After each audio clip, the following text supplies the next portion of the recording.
Поради големия интерес към последното видео, което качих в канала, а именно за газлайтинга. Днес продължаваме с подобна тема.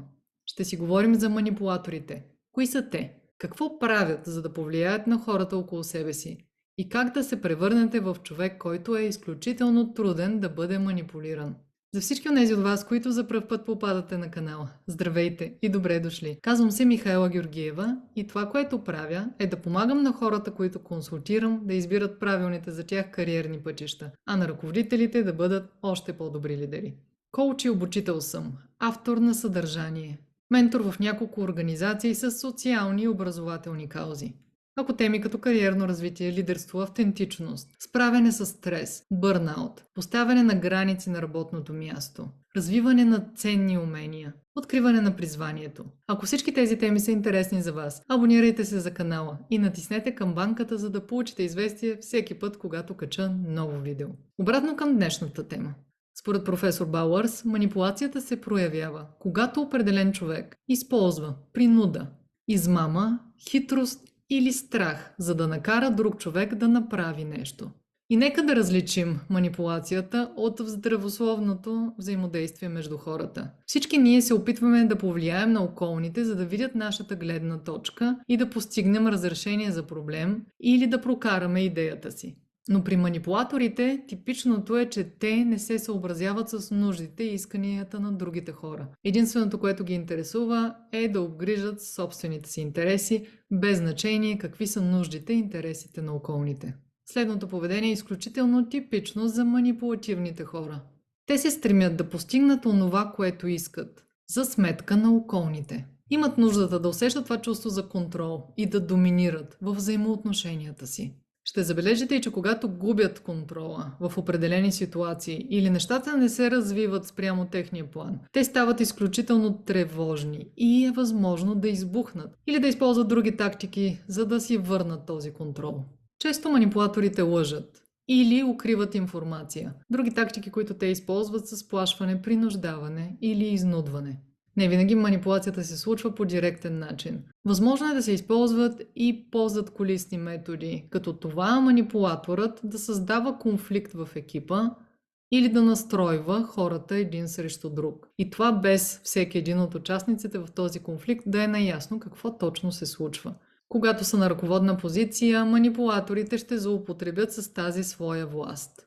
Така, например, се беше случил при един мой клиент.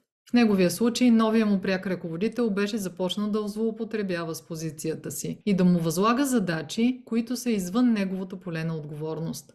В момента, в който моят клиент беше заявил, че тези задачи не са в полето му на отговорност и не иска да ги извършва, манипулаторът го беше заплашил, че ще го злепостави в очите на собственика на компанията. И ще му каже, че той е започнал да му възлага по-маловажни задачи, защото не се справя добре с останалите си отговорности. Ето точно това е пример, как манипулаторите използват страха на другите и своята позиция, за да постигнат това, което искат.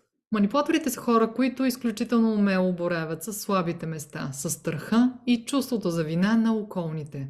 Какво можете вие да направите, ако се сблъскате с манипулативен човек? На първо място, познавайте своите слаби места. Възможно е да сте емпатичен човек, който се стреми да няма конфликтни ситуации с колегите си. Това ваше слабо място ви прави силно уязвими към точно този тип манипулативни хора. Възможно е да рационализирате и да оправдавате лошото поведение на хората и да измислите причина защо те се държат точно по този начин и да игнорирате предупредителните знаци. Или сте човек, на който му липсва самочувствие и увереност. Поставяте под съмнение собствената си стойност и така ставате уязвими за онези, които биха използвали вашата липса на увереност срещу вас самите. Когато идентифицирате вашите слаби места, уверете се, че ще работите върху тях, за да не ставате лесна жертва на онези, хищниците, манипулативните хора, които биха се възползвали именно от вашите слаби места. Друго нещо, което можете да направите, което ще ви предпази не само от манипулаторите, но от това да поемате повече отговорности и работа, отколкото можете да свършите. Това е поставянето на граници. Да имате ясен стандарт. Какво отношение очаквате от колегите си и от шефовете си на работното си място?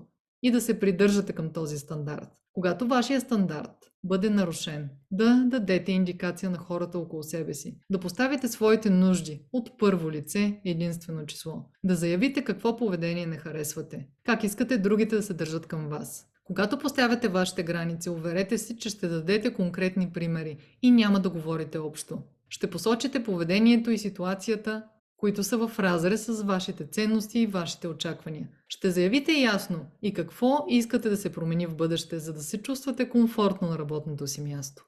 За да станете труден за манипулиране човек, идентифицирайте кои са манипулаторите около вас. Това са онези хора, които прекрачват границите на другите или прекрачват вашите граници, които не приемат не за отговор, които когато поставите вашите граници, ще ви накарат да се почувствате виновни, че го правите, които са вербално агресивни или пасивно агресивни, които използват газлайтинг или подкопават вашето самочувствие, които винаги се стремят да постигнат онова, което е важно за тях, без да се съобразяват с нуждите на околните, които обещават едно и правят друго, които винаги намират оправдание за лошото си или неморално поведение.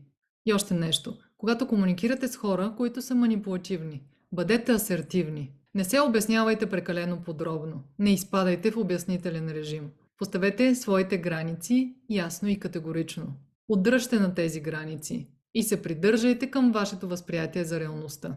Ако се сблъскате с ситуация, в която не ви е ясно какво точно се случва, имате някакво лошо интуитивно усещане, но не можете да определите дали е манипулация или си въобразявате. Ако имате такава ситуация, моята препоръка към вас е да потърсите мнението на страничен човек. Мнението на човек, на когото вие самите се доверявате. Ако трябва да обобщя всичко, което казах в това видео бъдете наясно какво точно представлява манипулацията. Манипулаторите обикновено използват принуда, хитрост или измама, за да получат това, което искат. Те ще се възползват от вашите слаби места, за да ви накарат да направите това, което е важно за тях. Затова е важно вие да си ги познавате и да не позволявате другите да ги използват срещу вас. Когато забележите манипулативно поведение, бъдете асертивни и поставете вашите граници още в началото. Ако се съмнявате какво точно се случва, потърсете мнението на страничен човек. Работете, за да засилите вашето усещане за собствена стойност. Да бъдете уверени, да не се огъвате лесно, когато някой е по-агресивен или иска да постигне важните за него неща. И задавайте въпроси. Въпросите са чудесен инструмент, който ще ви помогне да разберете целта на това, което някой иска да ви накара да направите. Ще се радвам в коментар да споделите вашия опит. Сблъсквали ли сте се с манипулатори? Как се справихте с тях? Имате ли си ваши трикове, които ви помагат в сблъсъка с тези токсични хора? Не пропускайте да гледате и другото мое видео, в което говоря за газлайтинга, какво представлява той и как да се справите с него. И до следващата седмица.